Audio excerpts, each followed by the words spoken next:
दोस्तों, ये कहानी पूरी तरह से काल्पनिक है और केवल मनोरंजन के लिए बनाया गया है। और इस कहानी में किसी भी व्यक्ति, नाम, उत्पाद या वास्तविकता का अपमान नहीं किया गया है। अगर आप लोग हमारे 145 नॉवल बॉय चैनल पर नए हैं तो वीडियो को लाइक और चैनल को सब्सक्राइब जरूर करें, ताकि हम आप तक ऐसी वीडियो पहुंचाते रहें। धन्यवाद। एपिसोड 21, हेतराम 2.0। तो बताओ गुड़िया, कौन लोग थे? एसएसपी अम्बरीश के इस सवाल पर शिप्रा सहम उठी। पूरी रात का तांडव उनके जहन में घूम गया। एक क्षण के लिए आशीष की तरफ देखी, पर अगले ही पल, पापा, हम पर किसी डकैत ने नहीं बल्कि भूतों की टोली ने हमला कर दिया था। ये स्वरूप निकेतन नहीं, भूत निकेतन है। कल रात हमने मौत को बड़े करीब से देखा है। किसी तरह बची है आपकी बिटिया, शिप्रा ने हड़बड़ाते हुए गोयल साहब से बोला। गोयल साहब चुप होकर शिप्रा की बात सुनकर रहे थे कि सीढ़ियों से उतरते हुए अरुणिता गोयल साहब के पास आई और पैर छूकर, अंकल जी प्रणाम। दीदी बिल्कुल सही कह रही हैं। हम सब कल मरते मरते बचे हैं। अंकल, कल हम पर एक साथ कई भूतों ने हमला किया था। अरुणिता जब ये सब बातें कर रही थी उस समय अभय, वैभव और बच्चे भी उनके पीछे ही खड़े थे।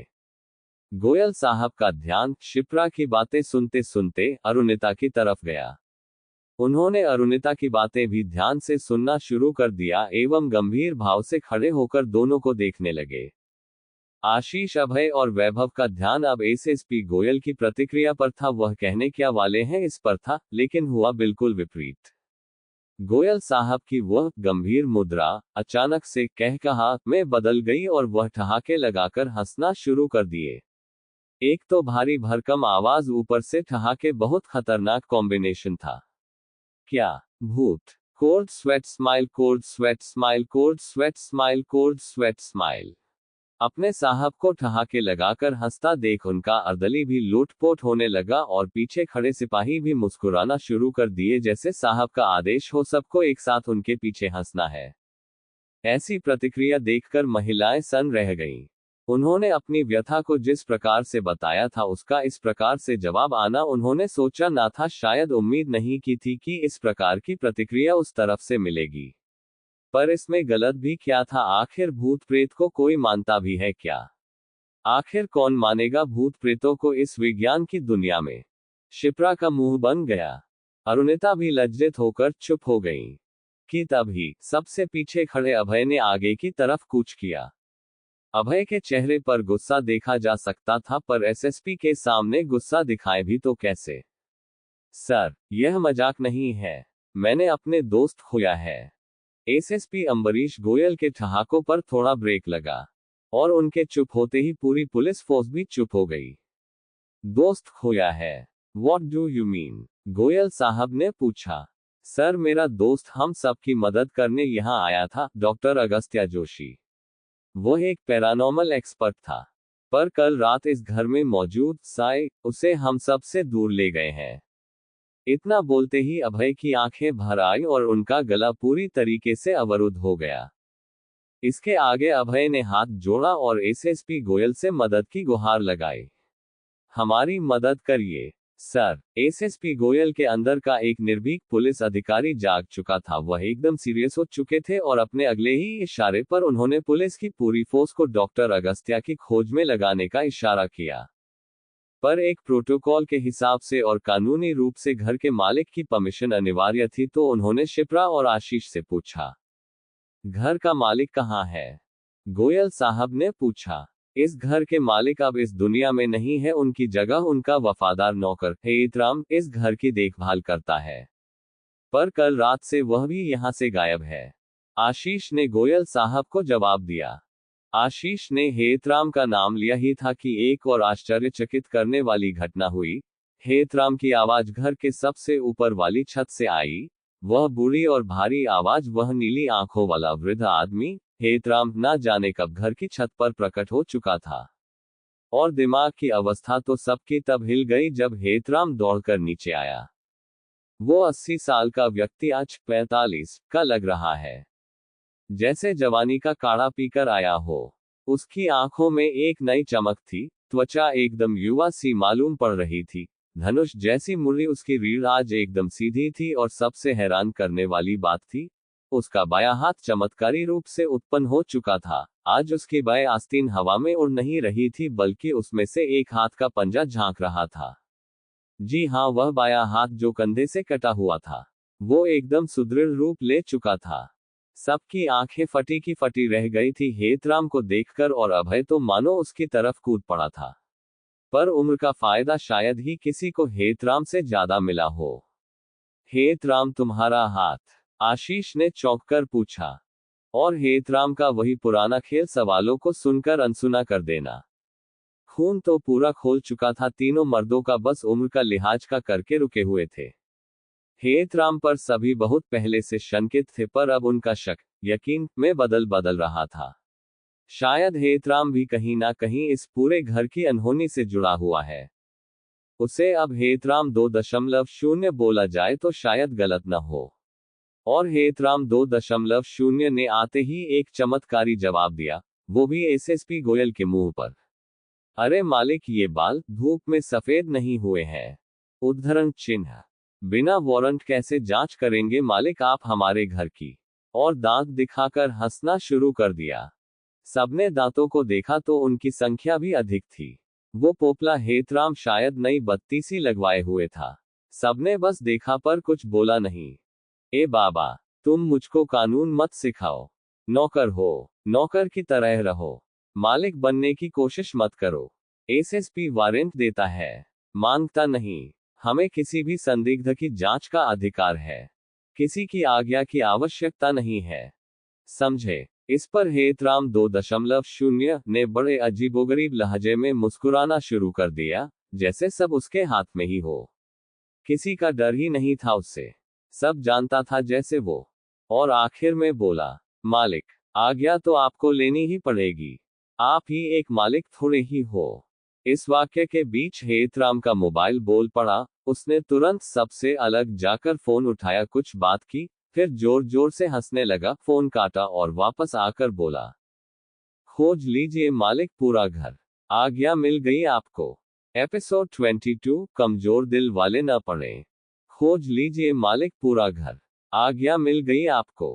हेतराम के इस वाक्य में एक अलग सा आत्मविश्वास था, मानो हर परिस्थिति संभाल सकता था वो, जैसे सब कुछ पहले ही जानता था वो।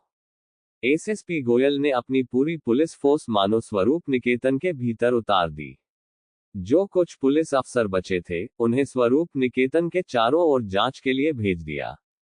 एसएसपी गोयल के साथ लगभग 10 गाड़ियां चल रही थीं और प्रत्येक गाड़ी में 7 से 8 पुलिस के अफसर व सिपाही मौजूद थे।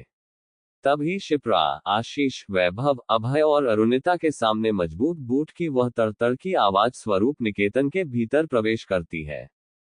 लगभग 50 से 55 पुलिस बल स्वरूप निकेतन के भीतर प्रवेश कर चुके थे, जबकि 20 से 25 स्वरूप निकेतन को चारों तरफ से घेर चुके थे। हेतराम चुपचाप वहीं खड़ा था और पुलिस अधिकारियों को एक एक करके भीतर घुसता देख रहा था। हर सिपाही और दरोगा को देख वह रहस्यमय तरीके से मुस्कुराता और घर की तरफ देखने लगता।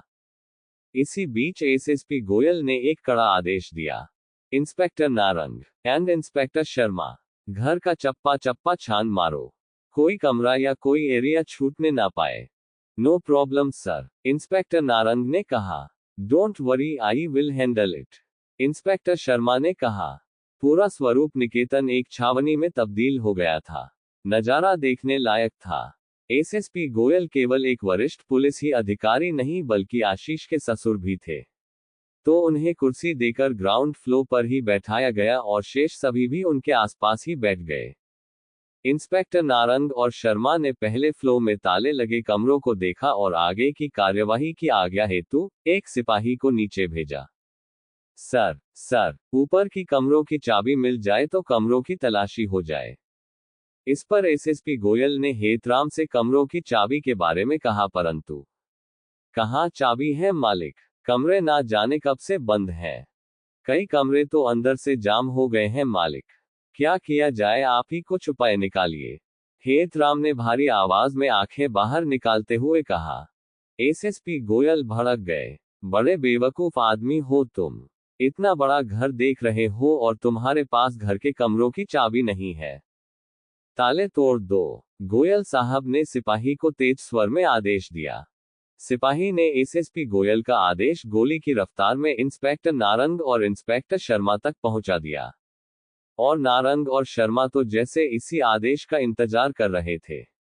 सभी पुलिस कर्मचारियों और सिपाहियों को ताले तोड़ने के आदेश दिए। उन्होंने अपनी राइफलों के बैते से तालों पर वार करना शुरू कर दिया। ठाक ठाक ठाक, ये आवाज पूरे मोहल्ले में गूंज रही थी, जैसे राइफलों से गोलियां चल रही हो। एक तीक्ष्ण धात्विक ध्वनि, घर भी जैसे कंपन करना शुरू कर दिया हो। आखिर एक कमरे का ताला खुला, जिसकी आवाज नीचे तक आई। खुल गया न बिना चाबी के। एसएसपी गोयल ने हेतराम की तरफ देखते हुए कहा। हेतराम ताला खुलने की आवाज के साथ अपने कमरे में चला गया। जैसे दिमाग में कोई संकेत आ गया हो, तुरंत हट गया सबके बीच से। आशीष और वैभव ने अपने कमरों की चाबी तो सिपाहियों को सुपुर्द कर ही दी थी, तो उनके कमरों की भी जांच चल रही थी। आशीष और वैभव के कमरों में बनी दुछत्ती के भीतर भी दो दो सिपाही घुस गए। आखिर एक पूरा व्यक्ति डॉक्टर अगस्त्या की लापता था इस घर से। एसएसपी गोयल अपने नाती और नतिनी को खिलाना शुरू कर दिया। आखिर उन्होंने शौर्य और अवनी को आज पहली बार जो दो देखा था, पता नहीं चला, पर बातों बातों में 2 घंटे बीत गए। पहले फ्लोर से आ रही जूतों और तालों की आवाजें शांत हो गईं।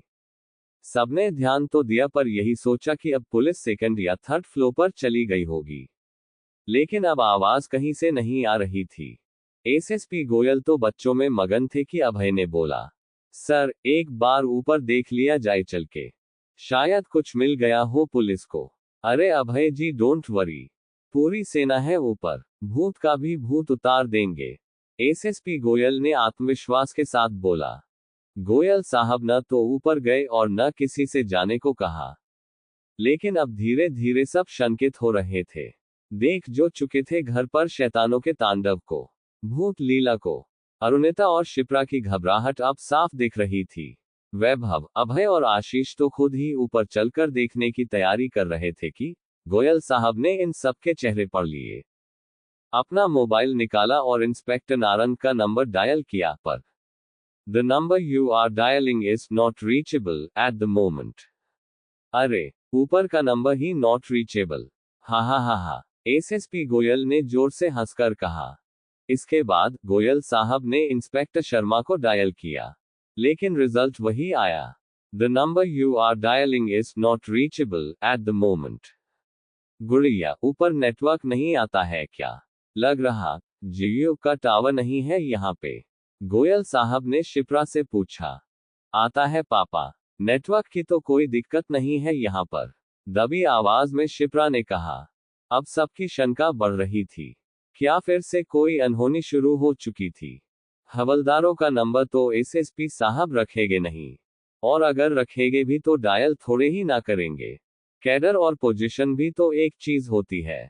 तो गोयल साहब ने मोबाइल अपनी जेब में रखा, कुर्सी से उठे और ऊपर की सीढ़ियों की तरफ चल पड़े। पीछे पीछे शिप्रा, आशीष, अरुणिता, वैभव और अभय भी थे। उस सरपिलाकर सीढ़ी पर चढ़ना उन्होंने शुरू किया। एसएसपी साहब तो हर 2 सीढ़ी के बाद रुककर ऊपर और नीचे देखते थे। शायद उनकी सतर्कता वाली पोस्ट या उम्र का तकाजा ही था। पहला फ्लोर आया। पूरा कॉरिडोर खाली और निर्जन था। एसएसपी गोयल ने आवाज लगाई, इंस्पेक्टर नारंग, उद्धरण चिन्ह। इंस्पेक्टर शर्मा, पर नारंग और शर्मा तो छोड़िए, पत्ते की हिलने तक की आवाज नहीं आई। वो लंबा और सनकरा कॉरिडोर एकदम खाली था, और हैरानी की बात तो ये कि सभी कमरों में पहले की भांति ताले जड़े हुए थे। जैसे राइफल तो छोड़ो, उन पर किसी ने हाथ तक नहीं रखा हो। हवा मानो रुकी हुई थी, जैसे सब फ्रीज हो। लग रहा ऊपर के फ्लो देख रहे सब। एसएसपी गोयल ने सबसे कहा। हालांकि अब उनके मन में भी शंका ने जन्म ले लिया था। अभय पहले फ्लो में आगे बढ़े व आशीष और शिप्रा के कमरों की तरफ भी देखा, पर कहीं कोई भी नहीं था। सब खाली था। वो फौज सर्वथा अनुपस्थित थी। दिल को बहलाने और शंका को दफनाने के लिए सभी ऊपर की तरफ दौड़ पड़े। गोयल साहब की गति बढ़ चुकी थी और उनकी मुस्कुराहट गायब हो चुकी थी। पर दूसरा फ्लो तो पहले फ्लो की फोटोकॉपी लग रहा था। वैभव और अरुणिता के कमरे बंद थे, साथ ही सभी तालायुक्त कमरे पूर्ववत ही थे। कहीं कोई जवान नहीं, कोई सिपाही नहीं, कोई दरोगा नहीं, कोई राइफल नहीं। अब एसएसपी साहब के दिमाग के चूल्हे जलने शुरू हो गए। वो अकेले ही तीसरे फ्लो और छत की तरफ भागे। अब उन्होंने अपनी पर्सनल गन भी निकल ली थी, पर पूरा थर्ड फ्लो और छत भी खाली। शिप्रा, अरुणिता बच्चों के साथ सेकंड फ्लो पर ही रुकी रहीं। पर अभय, आशीष और वैभव अब छत पर पहुंचे। उन्हें भी कोई सिपाही या दरोगा नहीं दिखा, पर जो उन्होंने देखा वो दिमाग की नसें फाड़ने के लिए काफी ही था। एसएसपी साहब अपनी सर्विस गन को अपनी ही कनपटी पर ताने हुए खड़े थे। Fearful face, fearful face, fearful face. उनकी आंखें बिल्कुल पलटकर सफेद पड़ चुकी थीं और उनकी उंगली उनकी ही गन के ट्रिगर पर थी। और एपिसोड 23 शैतान से दो दो हाथ। उनकी आंखें बिल्कुल पलटकर सफेद पड़ चुकी थीं और उनकी उंगली गन के ट्रिगर पर थी। और वो 6 फुट 4 इंच के एसएसपी अम्बरीश गोयल एक दैत्य में परिवर्तित हो चुके थे। उनका पूरा चेहरा बिगड़कर अजीब सी लालिमा ले चुका था। दोनों होंठ सूज चुके थे और आंखें पलट चुकी थीं।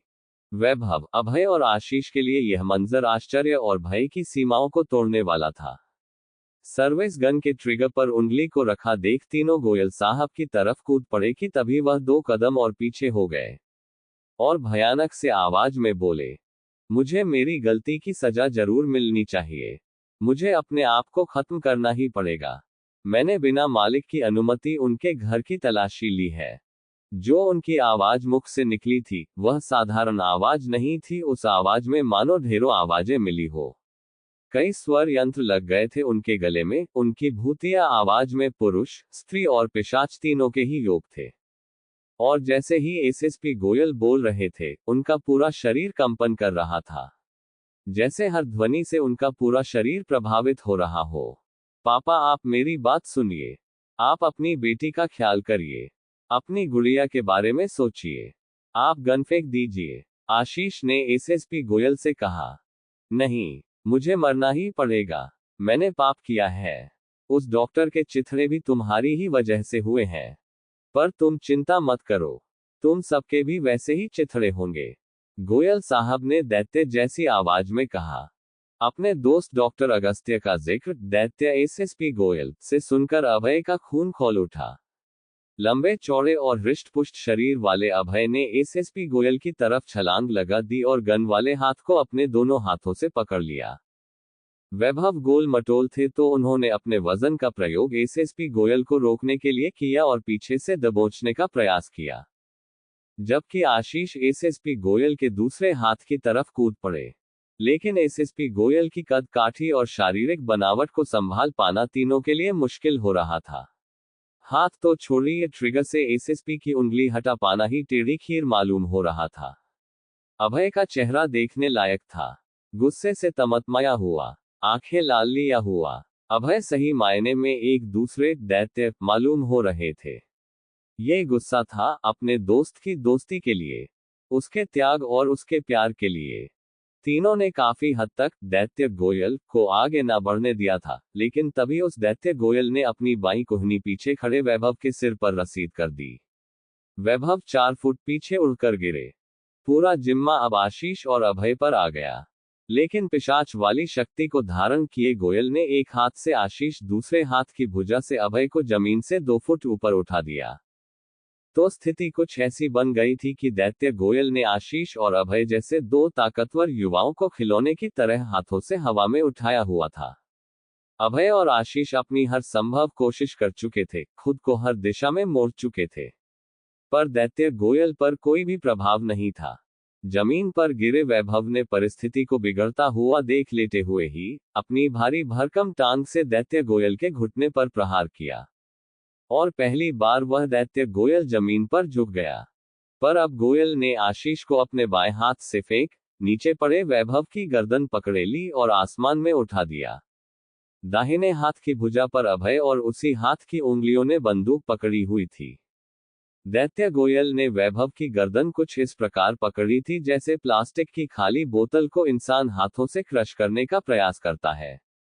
वैभव ने तड़पते तड़पते दोनों हाथों से दैत्य गोयल के हाथ को कुरेदना शुरू कर दिया पर कोई असर नहीं।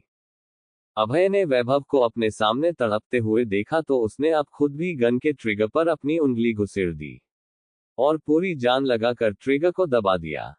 ठाए। अभय ने दैत्य गोयल के दाहिने हाथ की बंदूक से उसके बाएं हाथ की कलाई भेद दी थी, जिससे बुलेट गोयल के बाएं हाथ के आर पार चली गई।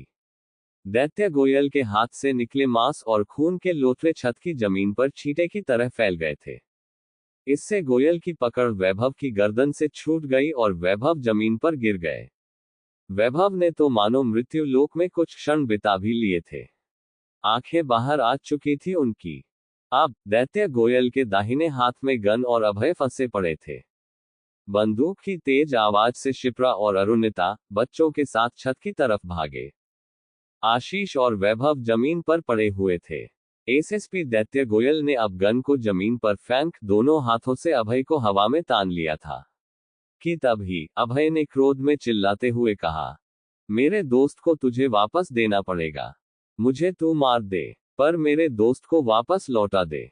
मैं उसके लिए जान दे सकता हूं, पर जब तक वो नहीं मिलेगा मैं कहीं नहीं जाऊंगा, क्योंकि साथ और दोस्ती भी कोई चीज होती। अब दैत्य गोयल ने अभय का सिर अपने दोनों हाथों से कुचलना चाहा, जैसे आज सही में किसी की जान ही लेना आया हो। एसएसपी गोयल के अंदर वास्तव में शैतान का वास हो चुका था। एसएसपी गोयल ने अभय के कपाल को अपने दोनों हाथों से दबाना शुरू कर दिया। अभय की चीख और आवाज अवरुद्ध हो गई और अभय का चेहरा बिगड़ने लगा। आंखें रक्त से लाल होने लगी। इसी बीच आशीष ने जमीन पर घसीटते हुए गन अपने हाथ में ले ली। मार दो भैया इस राक्षस को, वैभव ने चीखा। आशीष ने दोनों हाथों से गन को पकड़कर दैत्य गोयल की तरफ तान दिया। आशीष की आंखों में आंसू थे पर वो गुस्से में भांप बन रहे थे। अभय तड़प रहे थे पर अपने ही हाथों से गन न चलाने का इशारा कर रहे थे और अवरुद्ध आवाज में बोले, ये राक्षस यही चाहता है। गोली मत चलाना, ये गोयल नहीं है। मेरे लिए तुम्हारी जान ज्यादा जरूरी है। इस राक्षस को हम सब नहीं रोक पाएंगे, आशीष ने चीखा। आशीष ने गन की ट्रिगर पर अपनी उंगली रखी, उस भरी पिस्टल के टारगेट को राक्षस गोयल की खोपड़ी की तरफ साधा कि इसी बीच शिप्रा और अरुणिता बच्चों के साथ ऊपर आ गए और परिस्थिति को देख उनकी मानसिक स्थिति ही हिल गई। ये क्या? शिप्रा ने जोर की चीख लगा दी। चीख सुनकर दैत्य गोयल का ध्यान शिप्रा की तरफ गया और गोयल साहब रुक गए, जैसे उनके भीतर का पिता जग गया हो, उसका प्रेम उठ गया हो। और तभी पापा इतना बोलकर शिप्रा ने बिलख बिलख कर रोना शुरू कर दिया। वो अपने पापा को इस स्थिति में देखकर स्तब्ध थी। पापा शब्द सुनकर गोयल साहब ने अभय को छोड़ दिया। अभय जमीन पर आ गिरे और बेहोश हो गए। Episode 24 day of realisation. पापा शब्द सुनकर गोयल साहब ने अभय को छोड़ दिया। अभय जमीन पर आ गिरे और बेहोश हो गए। एसएसपी गोयल का वो राक्षसी अवतार अपनी गुड़िया को देख धूमिल हो चुका था। खैर सबको लग तो यही रहा था। आशीष और वैभव की सूरत एक हारे हुए योद्धा की तरह लग रही थी, जबकि अभय बेसुध होकर छत की जमीन पर पड़े हुए थे। आशीष ने तुरंत अभय को उठाया, लेकिन अभय की हालत खराब थी। राक्षस गोयल ने उनकी खोपड़ी को बुरी तरह कुचलने का प्रयास किया था, जिससे कंकशन जैसी स्थिति हो गई थी उनकी। एसएसपी गोयल की शक्ल सामान्य हो गई। आंखें और चेहरा अपने सामान्य रूप में आ गए थे। वो शिप्रा की तरफ बढ़ने लगे कि तभी, आप आगे मत बढ़िए, वहीं खड़े रहिए, आशीष ने ऊंचे स्वर में कहा। ऐसा मत कहिए, पापा मुझे कुछ नहीं करेंगे, शिप्रा ने जवाब दिया। तुमने नहीं देखा है ये किस प्रकार से शैतान के वश में थे। मैं अब कोई खतरा नहीं ले सकता, आशीष ने कहा। इस पर एसएसपी गोयल ने चौंकते हुए कहा, बेटा मुझे कुछ भी याद नहीं है। मैं केवल छत पर सिपाहियों को ढूंढने आया था, इतना ही जहन में है, आगे मुझे कुछ स्मरण नहीं है। आई स्वीया। तभी एसएसपी गोयल की नजर उनके बाएं हाथ की कलाई पर पड़ी, जिसमें से गोली के छिद्र से छत की जमीन आर पार दिख रही थी। उन्हें सहसा ही असहनीय दर्द होना शुरू हो गया, जैसे अचानक से शरीर की संवेदनाएं जाग उठी हो। वो दर्द से कराहने लगे और जमीन पर घुटनों के बल बैठ गए। उनके हाथ से बहता खून उनके बूट के सोल को रंग चुका था, मानो खून के तालाब को पार करके आए हो। दर्द और पीड़ा से एसएसपी गोयल बेहाल थे और उनको इस अवस्था में देखकर शिप्रा बेकल। अपने पिता को ऐसे देखकर शिप्रा रुक नहीं पाई और आशीष के रोकने के बाद भी गोयल साहब के पास गई और उन्हें पकड़कर रोने लगी। आशीष ने अब कुछ नहीं बोला, वो अभय को अपनी गोद में लेकर बैठ गए। वैभव ने अरुणिता और बच्चों को अपने पास बुला लिया और वहीं बैठ गए। अवनी ने इतनी बर्बरता कभी नहीं देखी थी। उस 7 साल की बच्ची के सामने ही उसके नानू की कलाई के लोथड़े खून में सने जमीन पर रंगे पड़े थे। अवनी को उल्टियां होना शुरू हो गईं। छत में लगे एक नल के पानी से वैभव ने उसका मुंह धुला दिया। एसएसपी गोयल और शिप्रा एक साथ, आशीष अभय के साथ और वैभव व अरुणिता तीनों बच्चों के साथ थे। दिन ढलने को था। उस स्वरूप निकेतन में ये दिन भी मौत से दो हाथ का था। वैभव ने अपने बैंक के जानने वाले एक डॉक्टर को कॉल किया और घर आने को कहा। अभय और गोयल साहब दोनों को डॉक्टर की जरूरत थी। अभय होश में ना थे और गोयल साहब बुरी तरह घायल। हमें एक साथ ही रहना पड़ेगा, आशीष ने अचानक से सबसे कहा। हाँ भैया, साथ रहेंगे तभी बच पाएंगे, है कि नहीं? वैभव ने सहमति जताते हुए कहा। पर भैया, वो 60 सिपाही और दरोगा गए कहाँ? उन्हें जमीन खा गई या आसमान निगल गया? आशीष इस पर कुछ भी नहीं बोल पाए और केवल एक लंबी और गहरी सांस लेकर सिर हिला दिया और एसएसपी गोयल को सहारा देते हुए और अभय को कंधों पर लिए सभी फर्स्ट फ्लोर पर पहुंचे। आशीष के कमरे में गोयल साहब और अभय को लेटाया गया। ड्रेसिंग और पट्टी के लिए आशीष ने हेतराम को आवाज लगाई, पर हेतराम बाबा फिर से घर से फरार थे। नीचे जाकर देखा तो उनके कमरे में ताला था और वो घर के बाहर ही थे। आशीष और भी खिन्न हो गए और उन्होंने ठाना हेतराम की पड़ताल करने का। मन में एक योजना बनाए, पर अभी जो जरूरी था वो था दोनों गोयल साहब और अभय की सेहत। तो उस पर फोकस किया। डॉक्टर गुप्ता कुछ ही मिनटों में वैभव जी से रास्ता पूछते पूछते स्वरूप निकेतन आ गए। अभय की जांच की गई तो उनके सिर पर दबाव पड़ने के कारण रुधिर सप्लाई प्रभावित हुई थी। वैभव जी, ये हुआ कैसे इन्हें? डॉक्टर गुप्ता ने पूछा। कुछ नहीं गुप्ता जी, भैया गिर गए थे सीढ़ियों से, वैभव ने जवाब दिया। डॉक्टर गुप्ता जवाब से संतुष्ट तो नहीं थे, पर किसी तरह मानकर एसएसपी साहब की तरफ बढ़े और डर गए। डरना भी लाजमी था। एक विशालकाय वरिष्ठ पुलिस अधिकारी जो पूरी वर्दी और कंधों पर सितारे लिया था, अपनी ही एक भुजा में गोली भेद कर पड़ा हुआ था। गोयल साहब तो होश में ही थे। डॉक्टर गुप्ता को घूर कर देख भी रहे थे। अरे डॉक्टर, चिंता मत करो, मेरी ही गन मिसफायर हो गई थी, कोई पुलिस केस नहीं बनेगा, बस ड्रेसिंग कर दो। लेकिन डॉक्टर गुप्ता की चिंता की वजह कुछ और थी। नहीं सर, गोली कलाई को पार कर गई है, आपको एडमिट होना पड़ेगा, वरना पूरे हाथ में इन्फेक्शन हो जाएगा। वैभव ने डॉक्टर के कहने पर तुरंत एम्बुलेंस बुलाई। एम्बुलेंस मोहल्ले में तो जल्दी आ गई, पर एसएसपी गोयल के साथ आई लगभग 10 गाड़ियां और उनकी खुद की नीली बत्ती वाली इनोवा क्रिस्टा रास्ता में ही खड़ी हुई थी, तो थोड़ा टाइम लग गया एम्बुलेंस के मुख्य द्वार पर पहुंचने में। एसएसपी गोयल एक एसएसपी थे, तो उन्हें बहुत जल्दी वीआईपी वार्ड के लिए भेज दिया गया।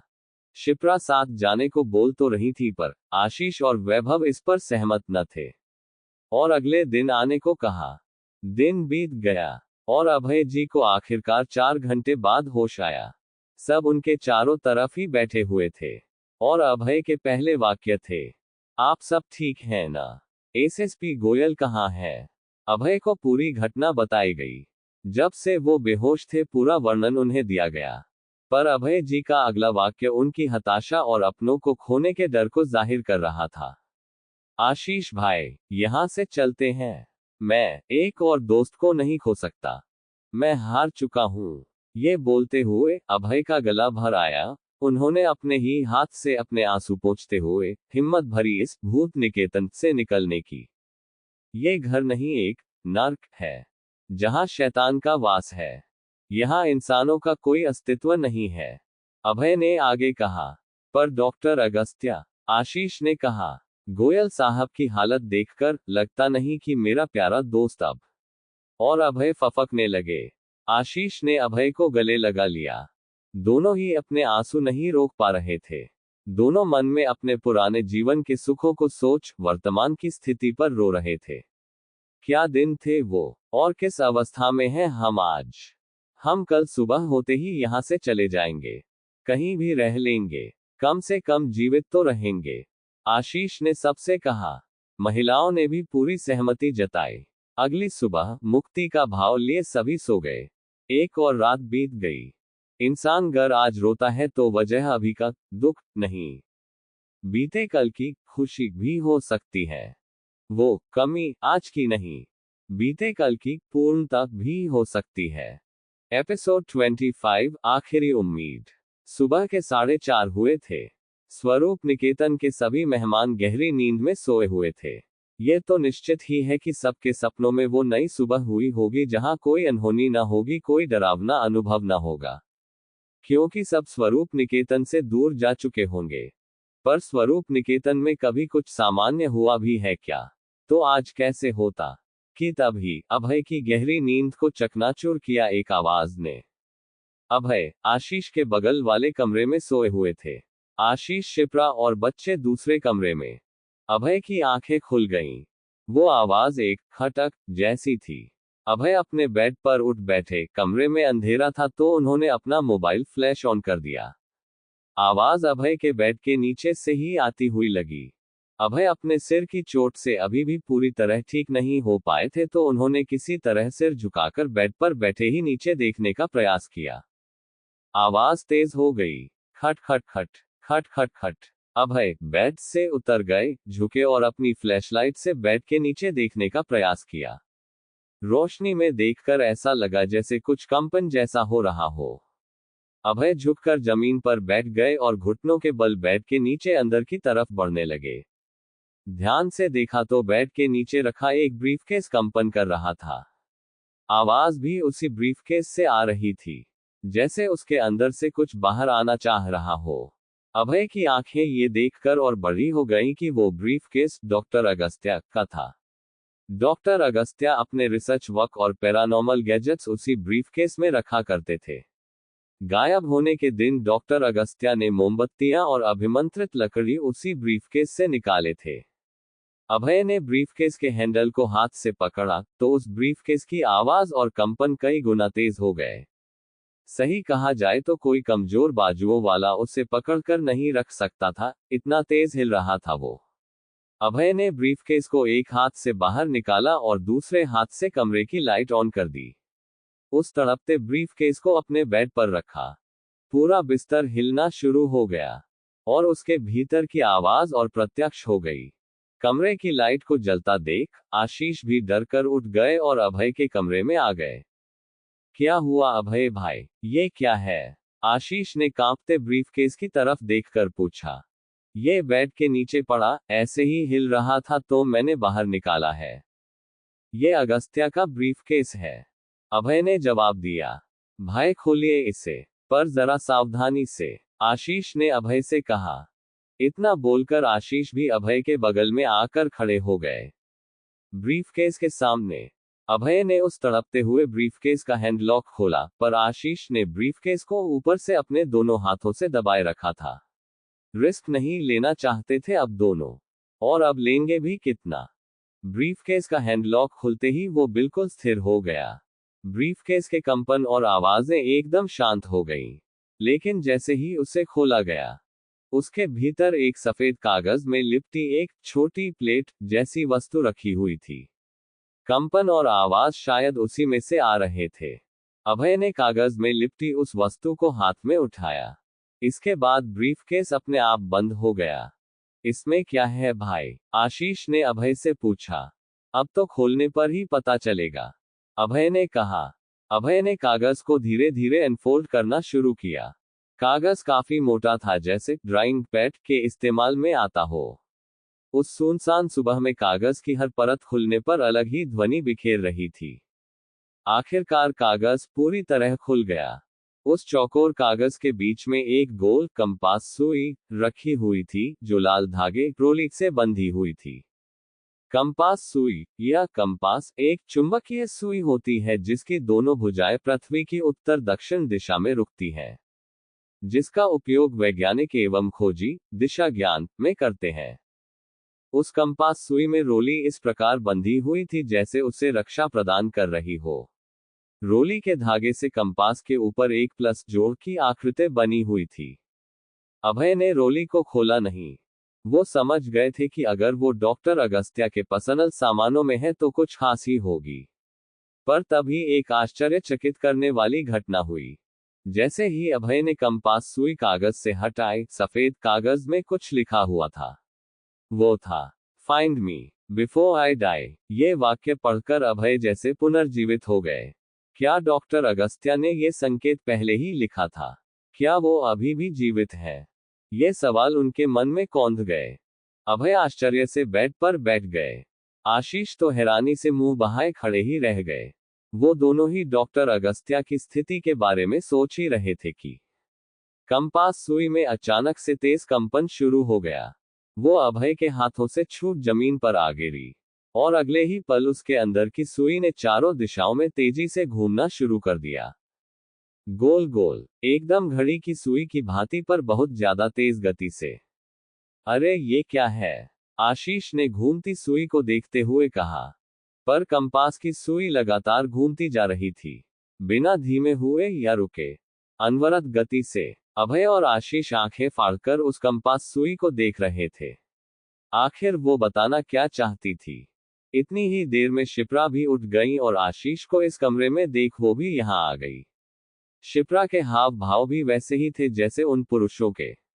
वो भी जमीन पर दीपावली की चक्री की भांति घूमती कंपास सुई को देखने लगी। लगभग 5 मिनट तक घूमने के बाद वो सुई अचानक से रुक गई। अरे रुक गई आखिर? आशीष ने अभय से कहा। पर दिशा सही नहीं है आशीष भाई, अभय ने बहुत कहा। दिशा सही नहीं है मतलब? आशीष ने पूछा। ये नॉर्थ साउथ में नहीं रुकी है, अभय ने जवाब दिया। अब जाकर आशीष ने कंपास सुई की दिशा को ध्यान से देखा। उसे हाथ में उठाया तो देखा कि वो सुई किसी विशेष दिशा की ओर रुकी हुई थी। अभय ने आशीष से कंपास सुई अपने हाथ में ली, उसे दूसरी दिशाओं की तरफ घूमना चाहा, पर वो अपनी दिशा नहीं बदल रही थी और बार बार पुराने डायरेक्शन में रुक जा रही थी। अभय मंद मंद मुस्कुराने लगे। ये मुस्कान मानो सदियों बाद उनके चेहरे पर आई थी। क्या हुआ भाई, ये कंपास सुई खराब है क्या? आशीष ने पूछा। नहीं, ये बिल्कुल ओके है, अभय ने जवाब दिया। तो ये बताना क्या चाहती है? आशीष ने मुंह बनाकर बोला। तो अभय ने कागज पर लिखी बात आशीष को दिखाते हुए कहा। डॉक्टर अगस्त्या का पता, एपिसोड 26, दोस्त तुम कहाँ हो? तो ये बताना क्या चाहती है? आशीष ने मुंह बनाकर बोला। तो अभय ने कागज पर लिखी बात आशीष को दिखाते हुए कहा। डॉक्टर अगस्त्या का पता, क्या ये वो आखिरी उम्मीद थी डॉक्टर अगस्त्या के वापस लौटने की? क्या वो अभी भी जीवित है? क्या उन्हें पहले ही पता था कि वो गुम होने वाले हैं? अगर ये सच है तो डॉक्टर अगस्त्या सच्चाई में एक जीनियस है। अभय को अपने दोस्त की प्रतिभा और बुद्धि पर हमेशा से भरोसा था और शायद इसी कारण कंपास के इस संकेत को वो भली भांति समझ रहे थे। आशीष भाई, अब अगस्त्या को ढूंढने की आखिरी उम्मीद यही कंपास सुई है। हमें इसकी बताई दिशा में ढूंढना पड़ेगा, आगे बढ़ना पड़ेगा, अभय ने आशीष से नए उत्साह के साथ बोला। पर यह दिशा बताएगी कैसे? इसकी किस सुई को दिशा सूचक माना जाए? आशीष ने सवाल किया। कंपास सुई का एक छोर लाल रंग से चिन्हित होता है और इसमें भी है, तो इसी को मानकर आगे बढ़ा जाए, शायद मंजिल मिल जाए, अभय ने जवाब दिया। आशीष इस पर आश्वस्त हो गए।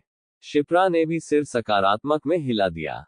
पर भाभी, आप बच्चों के ही साथ रहिएगा। मैं वैभव जी से बोलकर उनको भी यहाँ बुला लेता हूँ जिससे अरुणिता भाभी भी आपके साथ ही रहें। अभय ने शिप्रा से कहा। अभय ने वैभव को कॉल किया। हाँ भैया जी, पैकिंग हो गई का, लग रहा लंबा सो गए हम। वैभव ने नींद से उठकर कॉल पर कहा। वैभव भाई, थोड़ा आशीष भाई के कमरे में आइए, भाभी और विभू के साथ, अभय ने वैभव से कॉल पर कहा।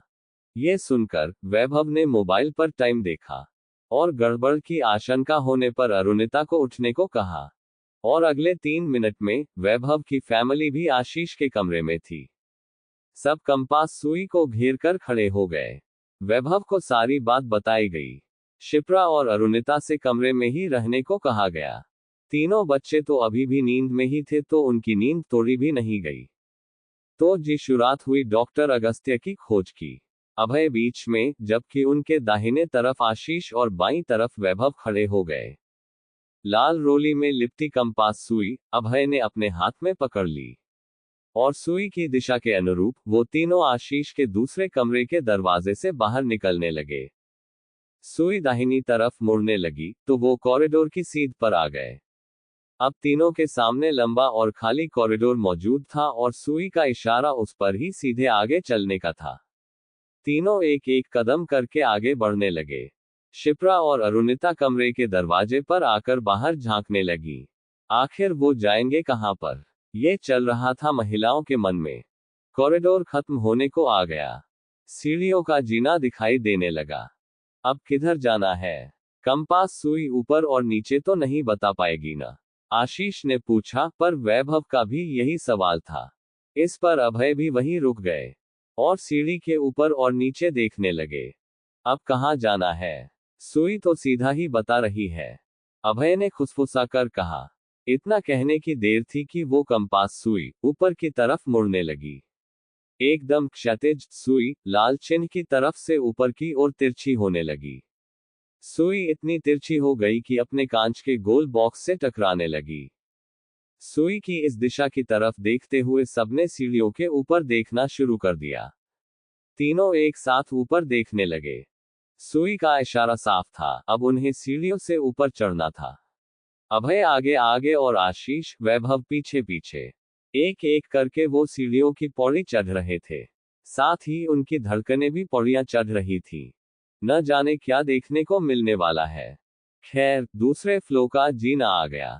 तीनों एक पल के लिए रुके, पर सुई अभी भी तिरछी थी, वो भी ऊपर की तरफ। तो वो आगे बढ़ते रहे।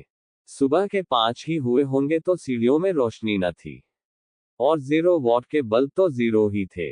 ऊपर चढ़ते हुए तीसरा फ्लो आया और छत का दरवाजा दृष्टिगत हुआ। और आगे जाए के बाद वैभव ने फूली सांस में कहा। लग तो रहा है, अभय ने बोला। तीनों ने छत का दरवाजा खोला। सुई अब बिल्कुल सीधी हो गई। उसका लाल चिन्ह अब छत की तरफ ही गया था। तीनों छत पर आ गए। सूर्योदय अभी हुआ नहीं था तो छत पर रोशनी कम ही थी। सुई को मोबाइल फ्लैश से देखकर वो आगे बढ़े और छत के बीचों बीच पहुंच गए। अभय को मन ही मन डॉक्टर अगस्त्या की आवाज याद आई, जो आखिरी बार छत से ही आई थी। उनकी आंखें भर आई, पर किसी ने ये देखा नहीं। लेकिन तभी छत के बीचों बीच कंपास की सुई कंपन करने लगी और पहले की भांति गोल गोल बहुत तेजी से घूमने लगी। अभय ने उस कांपती कंपास को दोनों हाथों से पकड़ लिया।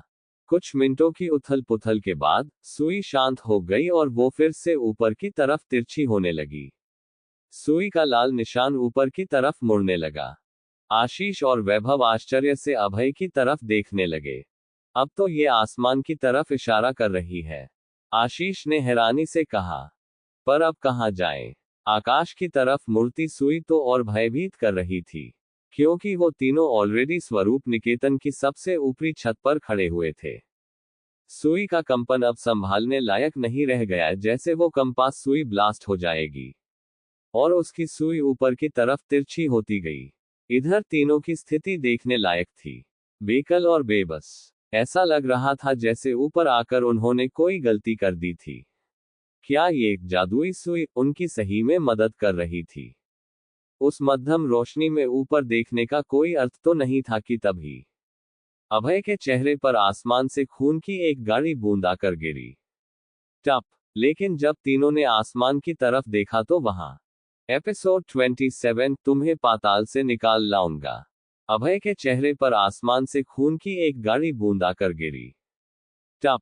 लेकिन जब तीनों ने आसमान की तरफ देखा तो वहां काला घना धुआं दिखाई पड़ा, जैसे अंधकार में भी अंधकार छाया हो। तीनों अवाक होकर ऊपर उस धुएं की तरफ देख रहे थे कि उस काले धुएं से एक वस्तु नीचे गिरती हुई प्रतीत हुई।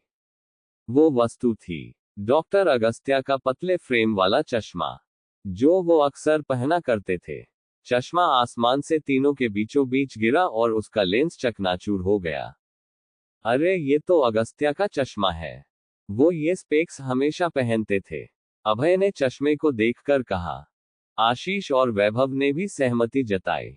अभय ने चश्मे को जमीन से उठाया और अपने हाथ में पकड़कर आसमान की तरफ देखने लगे। अभय भावुक हो गए। आशीष ने अभय के कंधे पर हाथ रखा और बोला, अगस्त्या भाई, मिल जाएंगे भाई, चिंता मत करिए।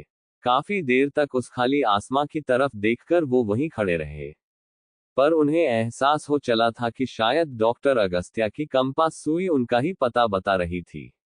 पर अब वो कहाँ गए? क्या वो वास्तव में आसमान में थे? क्या कोई उनके शरीर को हवा में थामा हुआ था? वास्तव में वो प्रेतों की गिरफ्त में थे। अभय की आंखों से आंसू निकलने लगे। वो अपने बचपन के दोस्त की इस हालत का जिम्मेदार खुद को ही मान रहे थे। आप टेंशन मत लीजिए भैया, हम आपके साथ हैं। जब तक डॉक साहब मिल नहीं जावेले तब तक हम साथ रहेंगे। डोंट भरी, वैभव ने अपने अंदाज में अभय को सांत्वना दी।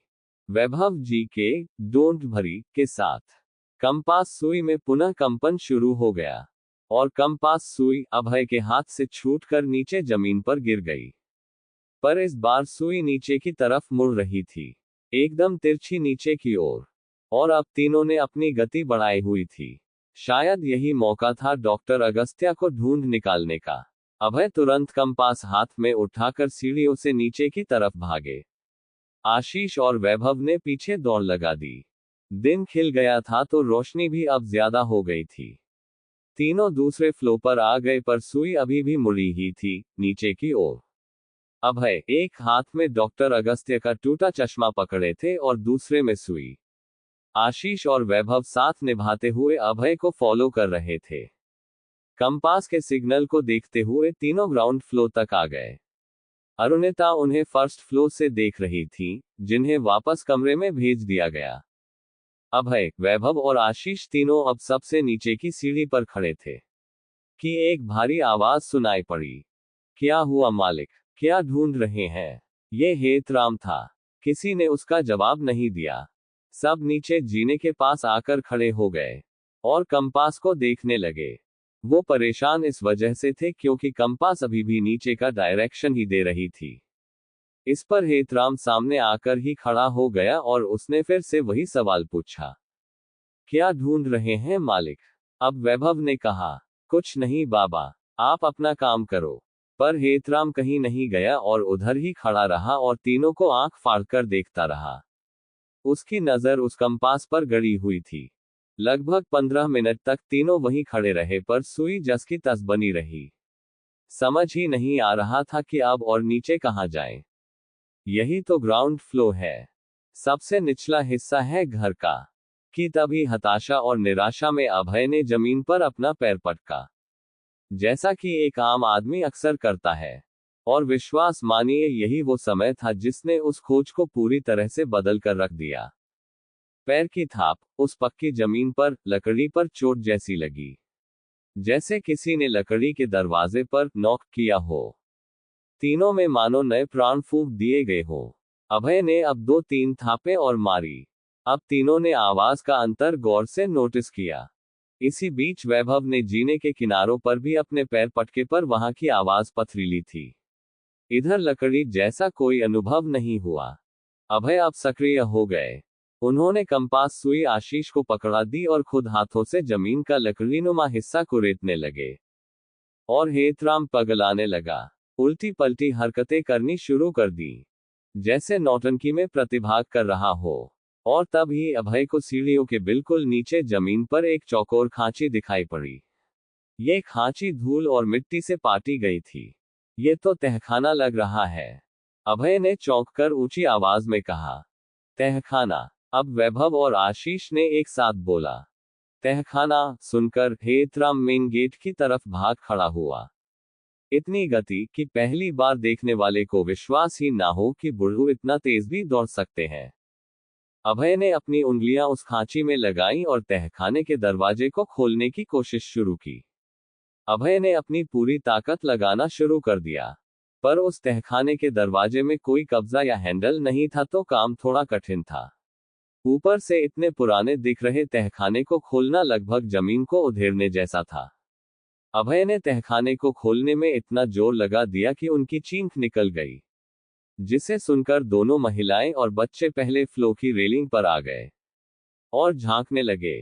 पर अभय की चीख का भी कोई फायदा नहीं हुआ और कंपास की तड़पन और तेज हो गई।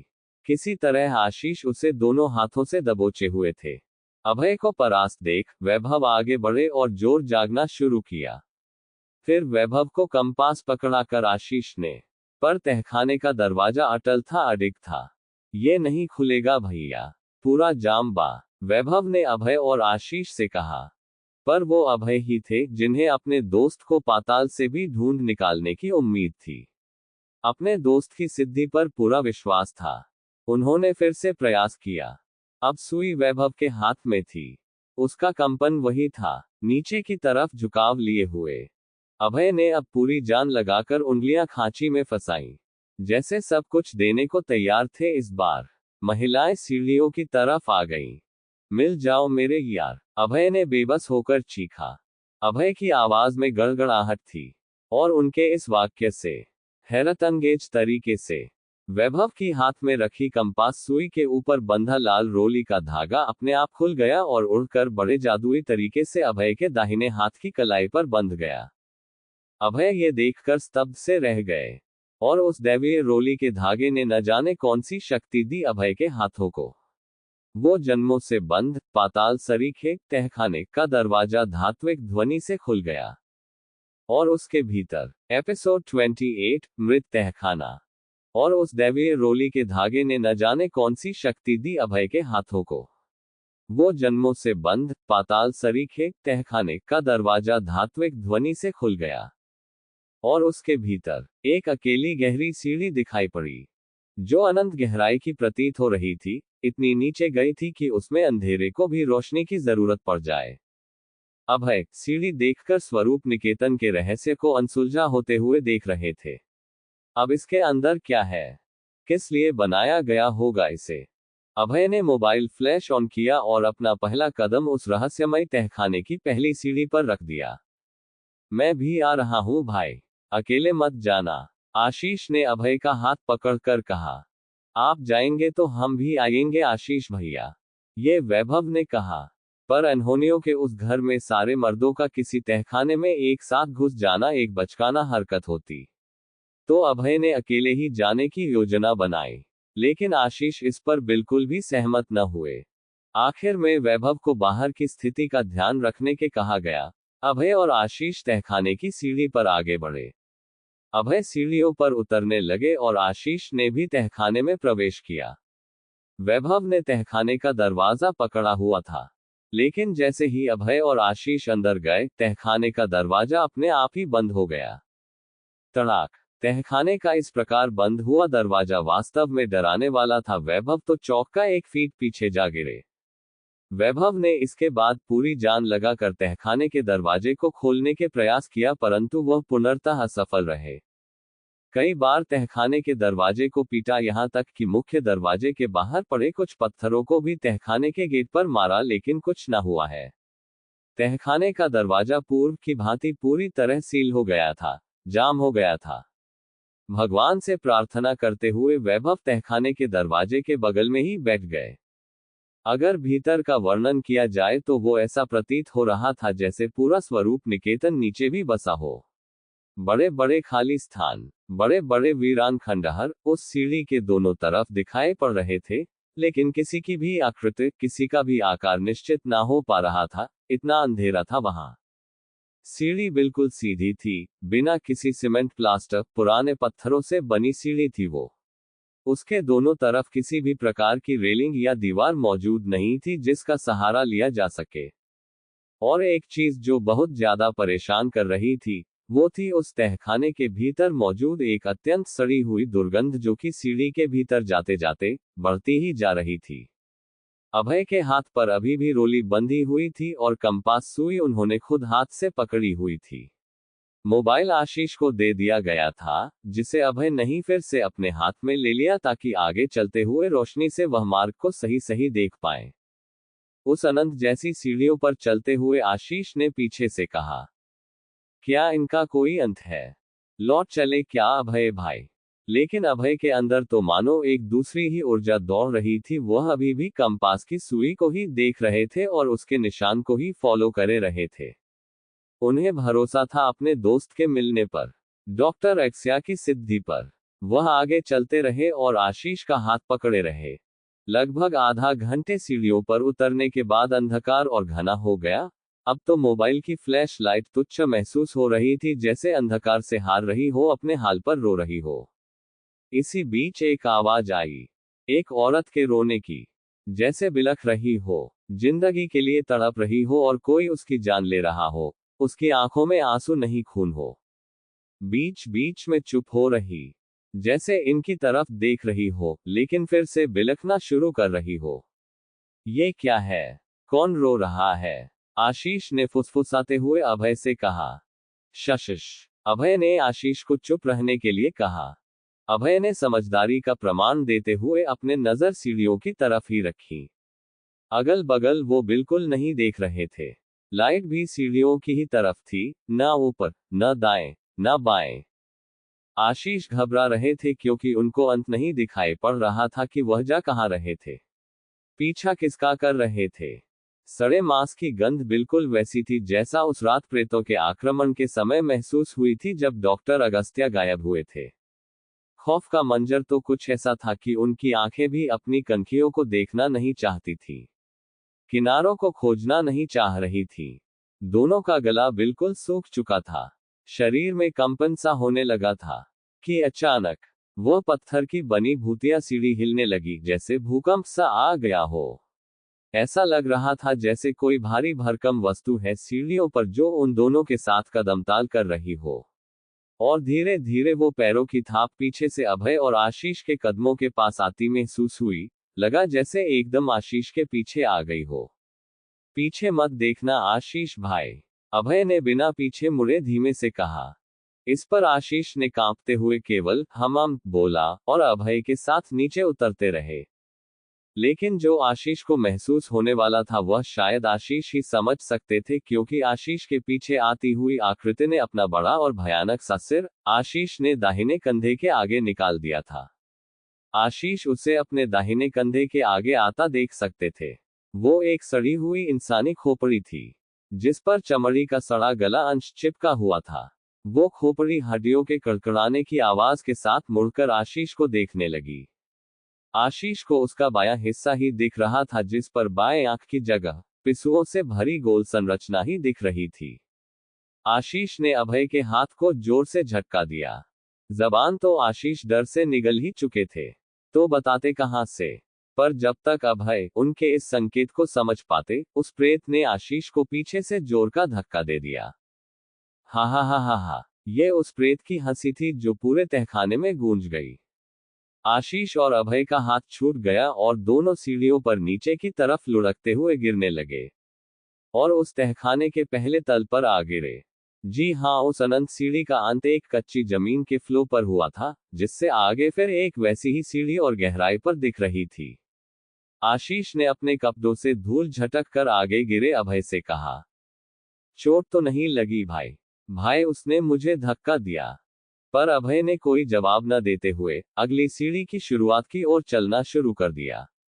आशीष को थोड़ा अजीब लगा, पर वो अभय की तरफ बढ़े और उनका हाथ फिर से पकड़कर आगे बढ़ना शुरू कर दिया। अभय अब थोड़ा धीमे चल रहे थे और केवल आगे देख रहे थे। ऐसा लगा जैसे वो अपने दोस्त को ढूंढने के लिए अब और गंभीर हो चुके थे कि तभी एपिसोड 29 पिशाच रूप आशीष को थोड़ा अजीब लगा पर वो अभय की तरफ बढ़े और उनका हाथ फिर से पकड़कर आगे बढ़ना शुरू कर दिए।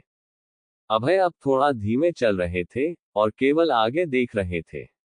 ऐसा लगा जैसे वो अपने दोस्त को ढूंढने के लिए अब और गंभीर हो चुके थे कि तभी दूसरी सीढ़ी की शुरुआत हुई। विज्ञान का स्वरूप निकेतन ने पहले ही मखौल बना कर रखा था कि अब न खत्म होने वाली सीढ़ियां न जाने किन गहराइयों तक उन्हें ले जा रही थी। आशीष उस अंधेरे से भरे तहखाने में अभय की कलाई पकड़े भीतर जाते जा रहे थे। अभय आगे थे पर अब भी वो कुछ नहीं बोल रहे थे, ना ही कोई प्रतिक्रिया ना कोई जवाब। कई बार आशीष के बोलने पर भी अभय का कोई रिस्पॉन्स नहीं आ रहा था। उधर तहखाने के दरवाजे पर बैठे वैभव को पूरे 1.5 घंटे हो चुके थे। पत्नी अरुणिता, बच्चे और भाभी शिप्रा भी पहले फ्लो की रेलिंग पर बिना पलक झपकाए खड़े हुए थे। शिप्रा का धैर्य धीरे धीरे टूट ही रहा था, बस वो बच्चों और खुद को संभालने की असफल कोशिश कर रही थी। अरुणिता एक आदर्श छोटी बहन की तरह शिप्रा का हाथ पकड़े साथ में खड़ी हुई थी। बच्चे भी साथ में ही थे पर कभी कमरे में जाते तो कभी बाहर निकलते थे। पर थोड़ी ही देर और बीती कि वैभव भी परेशान होने लगे। आखिर 2 घंटे जो बीत गए थे अभय और आशीष को उस तहखाने में गए हुए। वैभव ने तहखाने के दरवाजे पर पत्थर मारना शुरू किया। साथ ही हर प्रहार के बाद अभय भाई और आशीष भैया पुकारने लगे। वैभव को व्यथित देखकर अरुणिता भी नीचे आ गईं और वैभव के साथ उन्होंने भी आवाज लगाना और दरवाजे को भड़बड़ाना शुरू किया। पर प्रतिक्रिया शून्य थी, जैसे कोई है ही नहीं अंदर, कोई गया ही नहीं है। एकदम मृत और अंदर की स्थिति कलेजा फाड़ने वाली हो रही थी। आशीष अब अपने आप को अकेला सा महसूस करने लगे थे, क्योंकि अभय अब न तो उनका कोई भी जवाब दे रहे थे और न ही रुककर पीछे देख रहे थे। बस सीढ़ियां उतर रहे थे। शायद सैकड़ों सीढ़ियां उतर चुके होंगे वो दोनों, पर ऐसा लग रहा था जैसे अभी हजारों बाकी हैं। जब शंका ने धैर्य के पैमाने को छलका दिया तो आशीष अचानक से रुक गए। तो स्थिति कुछ ऐसी बनी कि आशीष एक सीढ़ी पीछे और ऊपर जबकि अभय नीचे भागे। आशीष को नगण्य पर उम्मीद जरूर थी कि अब तो अभय पीछे देखकर रुकने का कारण पूछेंगे, पर उन्होंने न पूछा। उल्टा अभय ने आशीष के हाथ को अपनी ओर खींचना शुरू कर दिया। अभय के इस प्रकार आशीष के हाथ को खींचना एक अनन्य बात थी, क्योंकि यहाँ अभय बल्ब भी लगा रहे थे। आशीष ने चेहरे पर आश्चर्य साफ देखा जा सकता था, लेकिन अब आशीष ने भी बल का प्रयोग कर आगे जाने से इनकार की अवस्था बना दी। पर अगले ही क्षण अभय ने जो किया वो शायद अभय कभी नहीं करते। अभय ने आशीष के हाथ को बुरी तरह अपने तरफ नीचे की ओर खींच लिया, जिससे आशीष का संतुलन बिगड़ा और वो निचली सीढ़ी पर गिरते गिरते बचे। ये आशीष के लिए डराने वाला अनुभव था। क्या अभय कभी ऐसा कर सकते थे? शायद कभी नहीं। लेकिन अब आशीष ने गुस्से से आगे खड़े अभय के कंधे पर अपना हाथ डाला और अपनी तरफ मोड़ने का प्रयास किया और कहा, अभय भाई, क्या बात है? आप ऐसा क्यों कर रहे हैं? और अब अभय ने धीरे धीरे पीछे की तरफ मुड़ना शुरू किया और अभय के हाथ में मौजूद फ्लैशलाइट में उनका चेहरा दिखना शुरू हुआ। पर जैसे जैसे अभय मुड़ रहे थे, उनका चेहरा विकृत होते जा रहा था, बिगड़ता जा रहा था। लगभग आधा ही घूमे होंगे कि शरीर का आकार भी बदलने लगा। वो बड़े होने लगे, हाथ के पंजे चौड़े और नाखून लंबे होते हुए दिखाई पड़ने लगे। वो अभय नहीं थे, एक पिशाच था जिसने अभय का रूप लिया हुआ था। आशीष बुरी तरह घबरा गए और आशीष के दिल की धड़कनें इतनी तेज हो गईं कि कोई बिना स्टेथोस्कोप के सुन सकता था। वो कांपने लगे। वो पिशाच लगभग 7 फुट का निचली वाली सीढ़ी पर खड़ा हुआ था। आशीष ने अपना हाथ छुड़ाया और सीढ़ी के ऊपर की तरफ लड़खड़ाते हुए वापस चढ़ने लगे कि पिशाच ने आशीष का पैर पकड़ लिया। आशीष गिर गए और वो पिशाच उन्हें नीचे की तरफ घसीटने लगा। आशीष का सिर बुरी तरह से सीढ़ियों पर टकराने लगा। उस मृत तहखाने में आशीष को अपना अंत बिल्कुल साफ दिखाई देने लगा। आशीष के मन में शिप्रा और बच्चों का चेहरा घूमने लगा। वो दैत्य जैसा पिशाच उन्हें घसीटता हुआ तहखाने की सीढ़ियों से नीचे ले जा रहा था। न जाने कहां। आशीष का वजन तो 0 ही मालूम हो रहा था। कि तभी उस जीवन की रिक्तता के बीच एक आवाज आई, छोड़ दो मेरे दोस्त को। साथ एक दूसरी भाषा का मंत्र। यह सुनकर वो पिशाच रुक गया, पर अंधेरे के कारण आशीष को कुछ दिखाई न दे रहा था, तो केवल आवाज सुनकर ही बोल पड़े, मुझे बचाओ भाई। पर आशीष तो अभय की आवाज पहचानते थे, लेकिन ये आवाज अभय की न थी। तो आखिर ये था कौन? आशीष सीढ़ी पर पड़े हुए सोच रहे थे, और अगले ही पल एक व्यक्ति उनके सामने आ खड़ा हुआ, जिसके आने से वो पिशाच अपने आप अदृश्य हो गया। वो व्यक्ति कोई और नहीं, डॉक्टर अगस्त्या जोशी थे। उद्धरण चिन्ह। और उनके बिल्कुल पीछे खड़े हुए थे अभय। जी हाँ, अभय, जो कि सीढ़ियों के कंपन और खोपड़ी के साए द्वारा दिए धक्के के समय आशीष से अलग हो गए थे। डॉक्टर अगस्त्या जोशी को देख आशीष की खुशी का कोई ठिकाना न था। वो तुरंत उठ खड़े हुए और उन्हें गले लगा लिया। डॉक्टर अगस्त्या एक विशेष माला पहने हुए थे, जो उन्होंने अभय को भी पहना दी थी। अभय के हाथ में अब भी वो कंपास सुई थी, जो अब बिल्कुल शांत थी। पर एक बात थी जो डॉक्टर अगस्त्या में अलग थी, जिसे देख आशीष की आंखों में आंसू आ गए थे। उनका बायां हाथ कंधे से कटा हुआ था और पैरों के पंजों की 3-3 उंगलियां गायब थी। एपिसोड 30, घर एक पहेली। उनका बायां हाथ कंधे से कटा हुआ था और पैरों के पंजों की 3-3 उंगलियां गायब थी। डॉक्टर अगस्त्या को देख आशीष को जैसे नया जीवन मिल गया था। उधर अभय तो मानो जन्मों बाद मुस्कुराते हुए दिखाई दे रहे थे। आशीष ने डॉक्टर अगस्त्या से पहला सवाल किया, भाई जी आप कहाँ थे? किधर चले गए थे? बहुत लंबी कहानी है आशीष भाई, डॉक्टर अगस्त्या ने कहा। और आपका हाथ? आशीष, इसका भी राज सबके साथ खुल जाएगा।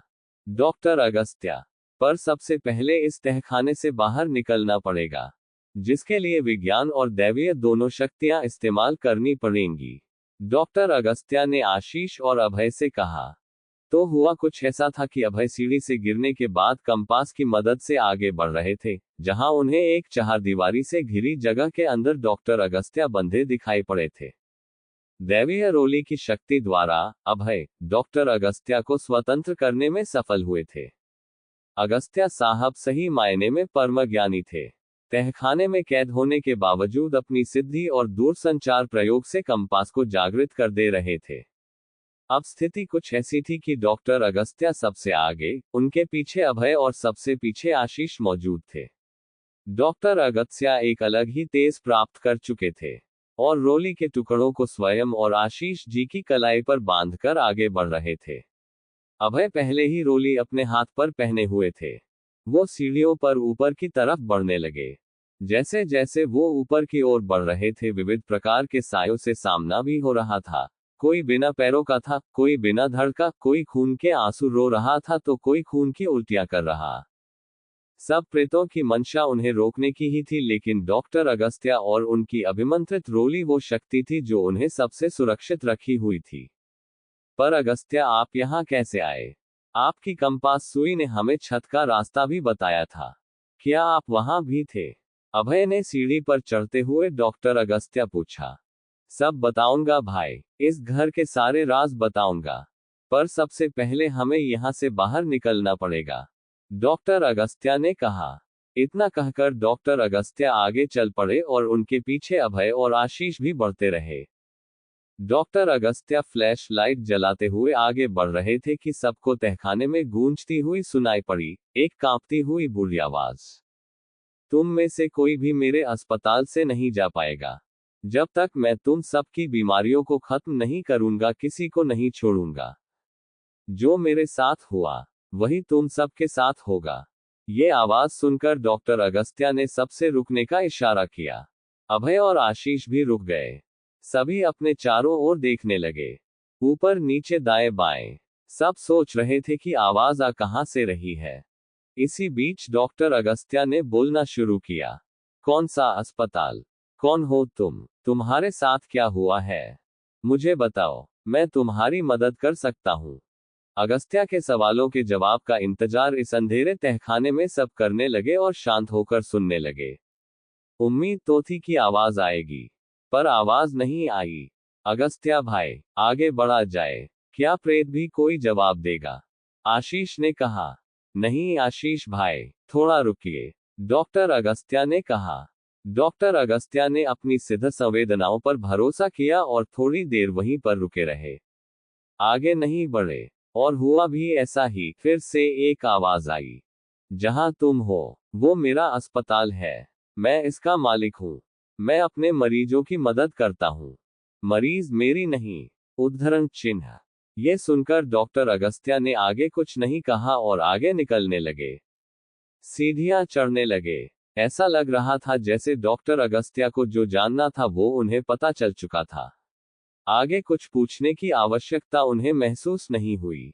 आगे बढ़ते बढ़ते सीढ़ियों का पहला पड़ाव आ गया, जिस पर तीनों क्षण भर रुक गए। डॉक्टर अगस्त्या शायद आगे की कोई स्थिति देख रहे थे, कुछ समझने का प्रयास कर रहे थे। उन्होंने अपनी रोली अपनी कलाई से निकाली और अपनी दोनों आंखों में लगाकर सिर पर लगाए और मन ही मन एक मंत्र बोला। उस मंत्र के उच्चारण के बाद संपूर्ण तहखाने में एक शांति सी छा गई। रुदन और विलाप की आवाजें बंद हो गईं। अभय अभी भी डॉक्टर अगस्त्या का बायां हाथ देख रहे थे जो अदृश्य था। वजह भी मन ही मन सोच रहे थे, खोज रहे थे।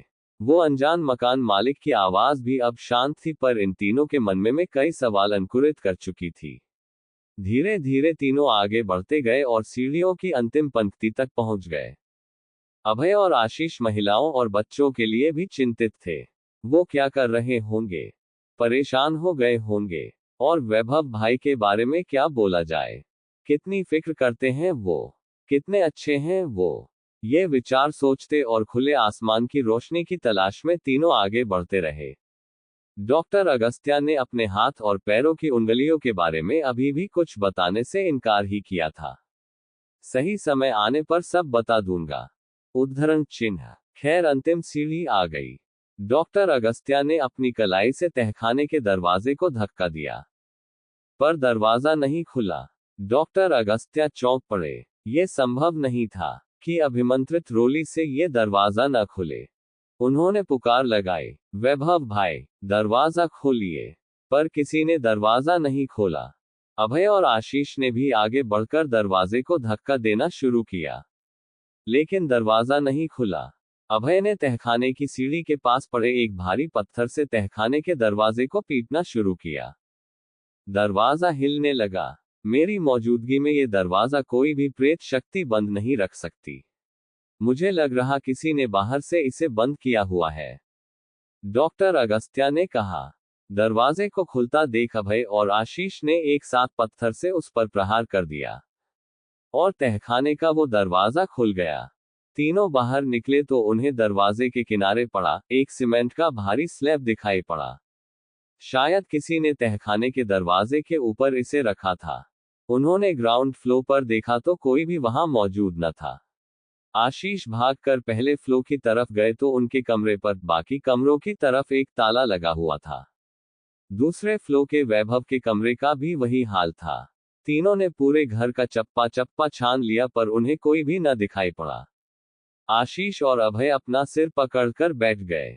डॉक्टर अगस्त्या खुद हेतराम के कमरे तक गए तो देखा उधर भी कोई मौजूद न था, वह उस पर भी एक ताला जड़ा हुआ था। सबके धैर्य की सीमाएं टूट गईं। अब सारे लोग कहां गए, अब क्या होने वाला है, कैसी पहेली है ये। नेक्स्ट पार्ट सुनने के लिए आप लोग हमारे चैनल पर बने रहे।